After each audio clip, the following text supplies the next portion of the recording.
Let's talk about something people don't usually talk about. Not loudly, not comfortably, and certainly not often enough. Intimacy. After 60, 70, even 80, you might smile, or shift in your seat, or think to yourself, well, that part of life is mostly behind me now. But what if it isn't? What if that part of you isn't gone, just quieter? What if it's waiting gently to be seen again? You see, there's this quiet myth floating around that growing older means letting go of desire, that intimacy should fade, just like eyesight or hair color. But science and human experience say something else. They say the need to be close, to be touched, to feel wanted, it never truly leaves us. It simply changes form. So the question isn't just how often should older people be having sex? It's much more tender than that. It's really, what does intimacy look like now? What feels good to you at this stage of life? And how can we bring connection back into our lives without pressure, shame, or pretending? Because let's be honest, some of us are still reaching for our partners. Some of us are afraid to ask for closeness, and some of us have quietly let that door close, not because we stopped caring, but because we stopped believing it was still possible. This video isn't here to give you a number. It's here to give you permission. Permission to feel again, to reconnect, to redefine what love, intimacy, and closeness mean to you right now. And maybe, just maybe, to whisper something new to yourself. I still want love. I still want touch. I still want to feel alive. If that sounds like something worth exploring, then stay with us. This conversation might just change the way you see yourself and the way you love from this moment on. You might be surprised to hear this, but intimacy after 60 isn't just about pleasure. It's about vitality. It's about staying alive in the fullest sense of the word, physically, emotionally, spiritually. Let's start with the body. When you engage in physical intimacy, even if it's just gentle touch or shared closeness, your body responds in powerful ways.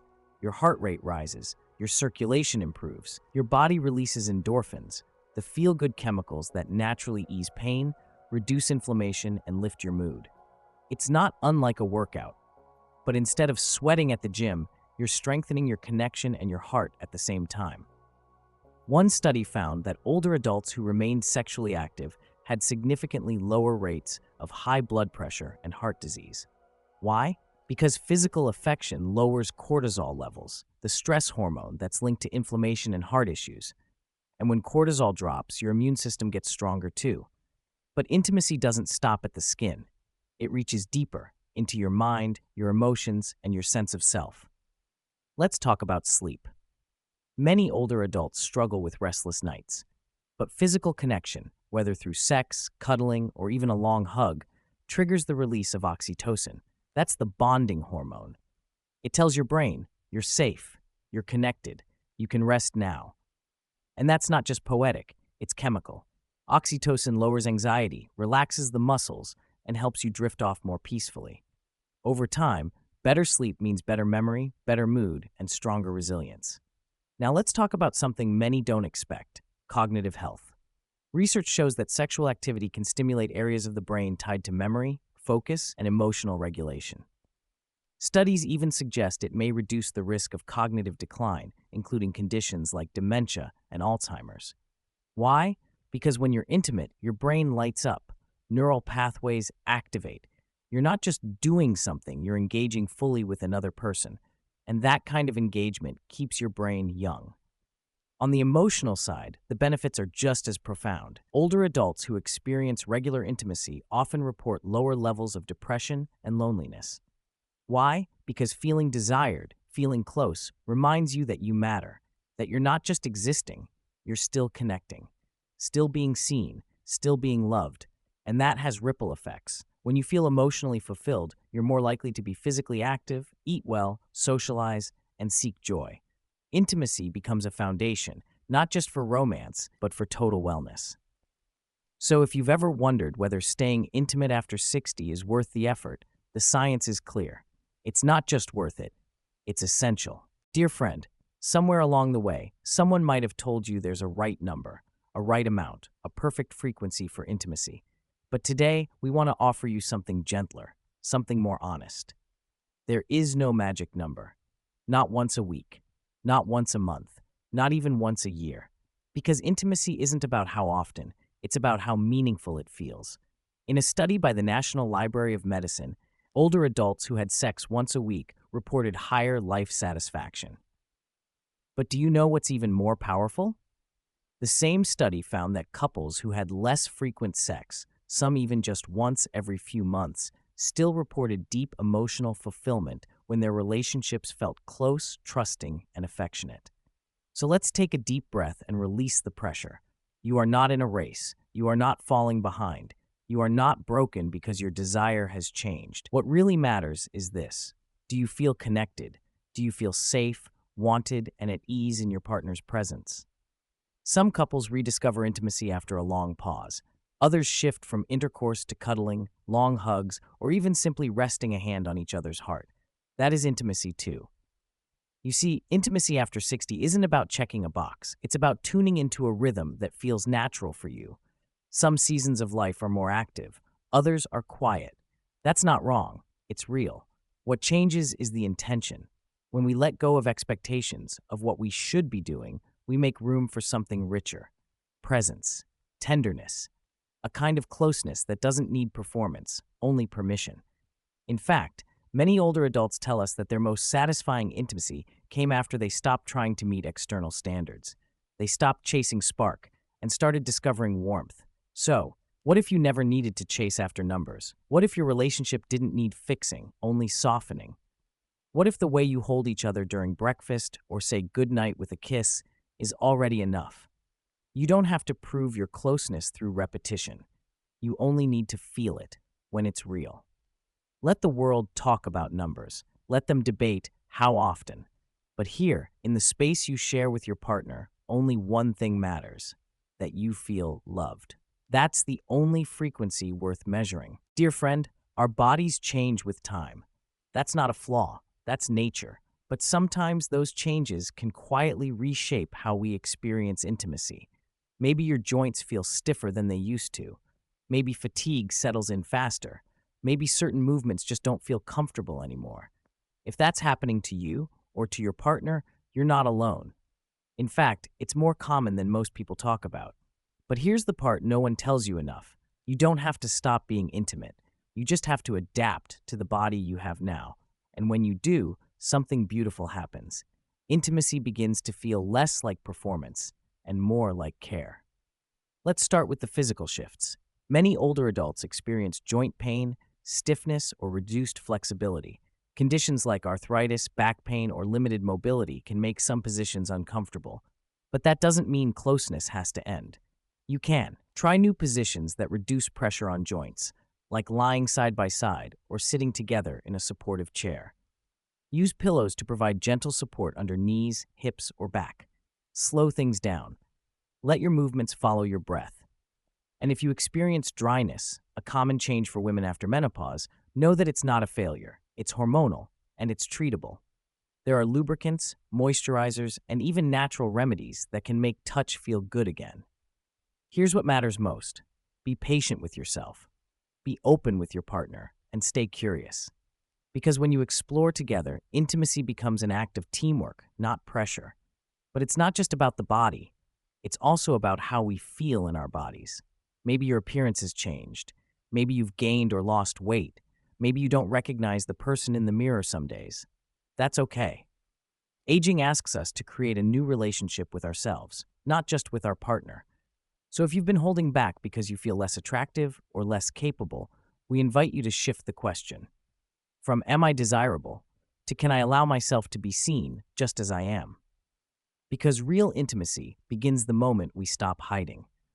The more open you are about what feels good, what feels difficult, and what you hope for, the more freedom you both have to create a new rhythm, one that fits your real life, not your younger self's memories.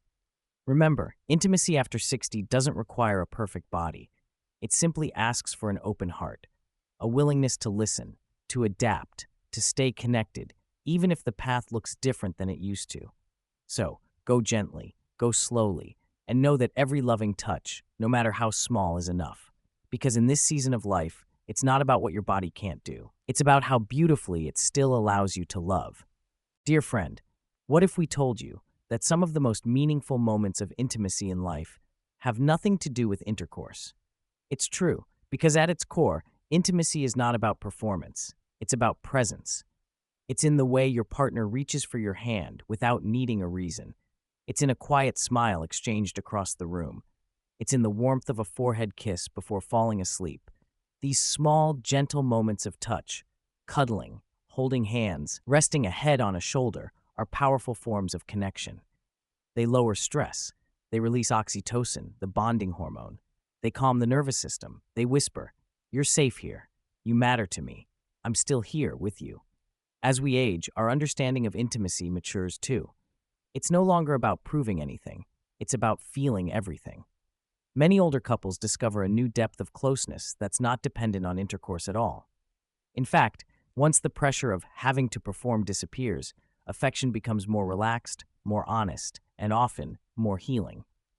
So if you or your partner aren't engaging in traditional sexual activity as often or at all, please don't believe that your intimacy is fading. Instead, ask this: are we still touching each other with kindness? Are we still sharing moments of softness, laughter, or comfort? Are we still letting each other in? That is intimacy. In long-term relationships, these moments often hold more weight than grand gestures. A shared cup of tea, the way you tuck the blanket over your partner's feet, the way you listen, even when no words are spoken. These gestures say, "You are not alone in this life. I still choose you, every day." And for many older adults, especially those navigating illness, loss, or life transitions, this kind of closeness becomes a lifeline. If intimacy is a language, then touch is the poem we keep writing together. So let's expand the definition. Let's honor cuddling. Let's celebrate forehead kisses. Let's treasure the embrace that lasts a little longer than usual. Because when we do, we open the door to a deeper kind of closeness, one that doesn't need youth, stamina, or perfect timing. Only a willing heart. So if you've been feeling like intimacy is something behind you, we invite you to look again. It might already be happening, right there in the way your partner squeezes your hand when you cross the street. So if you've been feeling like intimacy is something behind you, we invite you to look again. It might already be happening, right there in the way your partner squeezes your hand when you cross the street, or in the way you gently brush their hair aside, or in that quiet moment when you lean in close and whisper something kind into their ear. "I still love you. You still make me smile. I'm grateful for you." Those simple words, shared softly, can melt away years of silence, doubt, or fear. Because sometimes the most healing intimacy doesn't come from what we do, but from what we say and how gently we say it. The emotional core of lasting intimacy: trust, vulnerability, and love. Dear friend, as we grow older, something shifts. Intimacy becomes less about excitement and more about depth. Yes, touch still matters. So does closeness. But at the heart of it all is something more powerful: emotional connection. The kind that says, "I know you, I've seen all of you, your strength, your softness, your struggles, and I'm still here." That's the intimacy that lasts. Because in the end, it's not about how often you're physical. It's about how safe you feel in each other's presence. That's what trust really is. Not just being faithful, but being emotionally honest. Being able to say, "I'm afraid. I miss you. I still need your love." And to know that the other person will hold that truth gently. Many people believe intimacy fades because desire fades, but often it fades because we stop sharing the deeper parts of ourselves. We stop being vulnerable. But here's the thing: vulnerability is not weakness, it's courage. It's saying, "Here I am, not perfect, not young, just real." And when your partner meets you in that space, with openness instead of judgment, that's where lasting intimacy begins again. So how do we return to that emotional core? We slow down. We make space to talk, not just about chores or health or the grandkids, but about feelings, fears, hopes. We take time to ask, "How are you really? What have you been carrying lately? What do you need from me that you haven't said out loud?" And when those answers come raw, messy, human, we simply listen. Because intimacy is not always about touching bodies. Sometimes it's about touching hearts. And the beauty of later life is this: you don't have to impress anymore. You just have to be present. A loving glance across the dinner table, a deep conversation at night, a long, honest hug. These are the moments that build a bridge from "I live with you" to I still choose you. So if sex looks different now, if things are slower, quieter, more tender, that doesn't mean love is fading. It means love is maturing. And at this stage of life, that kind of love, trusting, vulnerable, real, might be the strongest love you've ever known. Dear friend, intimacy doesn't have to fade as we get older. But here's the truth. It does change. And like anything that matters in life, it needs care. It needs small, loving attention every single day. You don't need grand romantic gestures. You don't need to bring the spark back with pressure or performance. You just need to be present and willing to show your love in the simplest ways. Here are a few habits that may seem small, but over time, they build something strong, steady, and beautiful. 1. Start and end the day with connection. A soft good morning kiss, a few moments of holding hands before bed, even brushing your teeth side by side with a smile. These tiny rituals tell your partner, I see you, I'm here, I still care. 2. Speak one kind word each day. Say something loving, or grateful, or a little playful. You still make me smile. I love the way you look at me. Thank you for choosing me again today. Words matter, especially as we grow older. They become touch, but in a different form. 3. Make time to sit together without distraction. Turn off the TV, put down the phone. Just sit, talk, or say nothing at all. That quiet time, it builds trust. It reminds both of you that your connection is more important than noise. 4. Touch more often, not just sexually, lovingly. A hand on the back, a gentle brush of the hair, a kiss on the cheek while passing by in the hallway. Touch is one of the last languages the body forgets. Keep speaking it. 5. Ask simple, real questions. How was your day, really? What's been on your mind? Is there something you wish I knew? These questions reopen doors. They keep your heart soft. They stop distance before it starts. You see, intimacy is not something you find once and keep forever. It's something you tend to, like a small garden, not with pressure, but with presence. And the best part? You don't have to do it perfectly. You just have to show up. A little smile, a small touch, a warm word. Every day. Because that's how the spark stays alive. Not in fireworks, but in the quiet, steady glow of people who still choose each other, even after all these years. Intimacy in later life is not about numbers. It's not about how often, how perfect, or how youthful. It's about how present you are, how gently you show up, how openly you love, just as you are. Your body may change, your energy may shift, but your capacity to connect, to feel, to give and receive love never expires. True intimacy is built not on performance, but on presence, on kindness, on trust. Whether it's once a week, once a month, or in the quiet moment you reach for their hand, it's all real, it's all worthy, it all counts. So don't chase a number, chase connection, because the greatest kind of love often comes not in the fire of youth, but in the warm, steady glow of two hearts that still choose each other, again and again. If you've made it this far, you didn't just watch a video, you walked with us, through doubts, through questions, through memories you may not have spoken of in a long time. You showed up, you stayed open, and that means everything. This wasn't just about sex. It wasn't about numbers or performance. It was about something deeper. It was about you, your heart, your softness, your hope, your need to feel close, to feel wanted, to feel seen. Because no matter your age, your gender, your energy, or your story, you deserve love. You deserve touch. You deserve the kind of connection that says, I still choose you. So let this be your reminder. You're not too old. You're not behind. You're not broken. You are wise. You are worthy. You are still capable of giving and receiving great love. And even if intimacy looks different now, that doesn't make it less valuable. In fact, it might mean it's finally real. Because when we stop chasing what we think we should be, we start becoming who we truly are. And that's when connection becomes sacred. So the next time you reach for your partner's hand, or whisper something kind in their ear, or share a quiet moment on an ordinary day, know that it counts. It matters. It builds something beautiful. And we hope you carry that with you. Not just today, but every day you choose to stay open to love. Thank you for walking this path with us. If this video touched your heart, please share it. You never know who else might need to hear. You are not alone. You are still lovable, and love still lives here. Dear friend, sometimes what holds us back from being close isn't our body, it's our thoughts. You might look in the mirror and think, I don't look the way I used to. Or maybe you ask yourself, am I still attractive? Would they still want me? If you felt this way, please know you're not alone. Many older adults feel unsure about intimacy because of how their body has changed. They feel nervous, shy, or afraid they're not good enough anymore. But here's the truth. Your body is not the problem. You are still valuable. You are still lovable. You've lived through so much. You've loved, helped, struggled, and grown. That makes you more beautiful than ever. If you feel scared or unsure, that's okay. You don't need to fix anything right away. You can start small. Maybe talk with your partner, or write down how you feel, or simply ask yourself, what kind of closeness makes me feel safe? What would help me feel more confident again? What would I say to someone I love if they felt this way? These questions are gentle lights. They can help you find your way back to feeling close again.